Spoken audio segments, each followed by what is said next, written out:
Здравейте, вие сте с DayTech.EU, а днес ще ви запознаем с едно от най-новите предложения на Honor. Това е смартфонът Magic 7 Lite.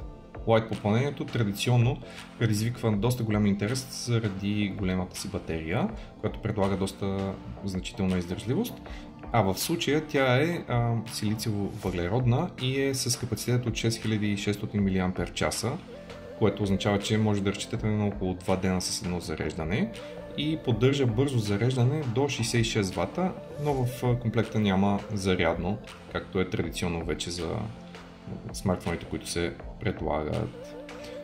И така, освен голямата батерия обаче, моделът може да се похвали с доста прилични параметри в средния ценови клас, като става дума за 108 мегапикселов главен сензор, който дава доста прилични кадри.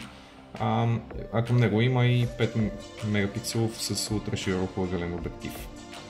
Освен това, разполагате с голям AMOLED екран, 6,78 инчов, който е с изключително качество на картината и може да задоволи всичките ви нужди за забавления, а и за работа естествено, като той се опреснява до честота от 120 Hz. Така се постигат плавни анимирани графики, както и всякакви ефекти.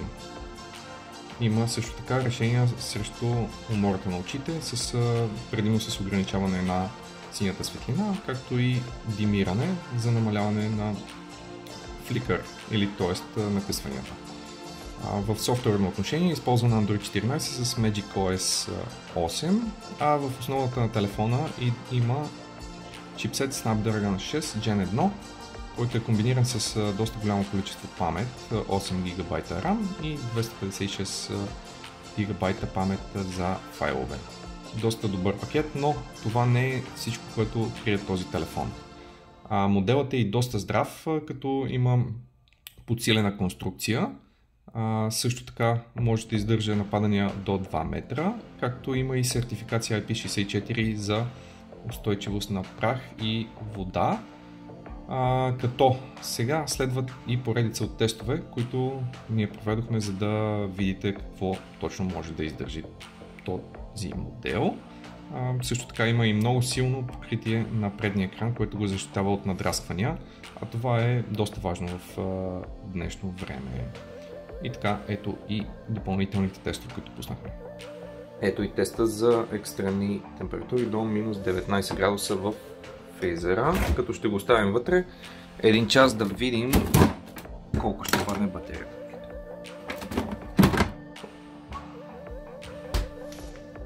Дойде време да видим резултата малко повече от час след като го оставихме тук. Окей, доста студен, естествено, но пък функционира много добре, без проблеми, освен малко заледяване на екрана. Ето с колко е паднала батерията, което е минимално за такива ниски температури. Така можете да разчитате на телефона дори в доста тежки зимни обстановки в планината, дори да го изпуснете и за известно време в снега и да го вземете, той пак ще работи без проблеми. Ето, екранът функционира без да има никакви проблеми.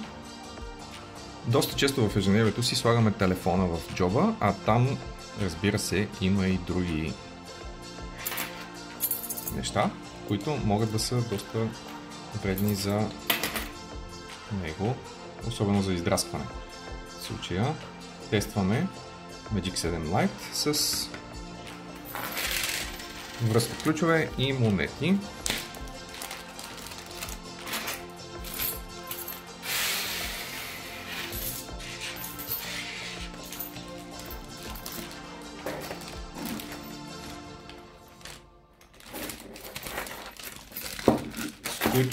С които ще стимулираме, или по-скоро симулираме ежедневието. Това се случва с телефона, докато е в джоба ни и примерно тичаме или бързаме за някъде.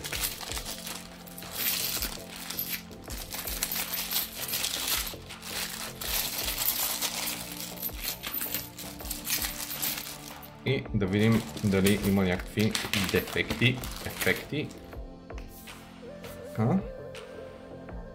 В задната част няма видими дръскотини. Отпред екранът също е без издраскване. Така, можете да сте спокойни, че дори да забравите в джоба ключовете си заедно с телефона и той да е без кейс, няма да има особени щети върху него.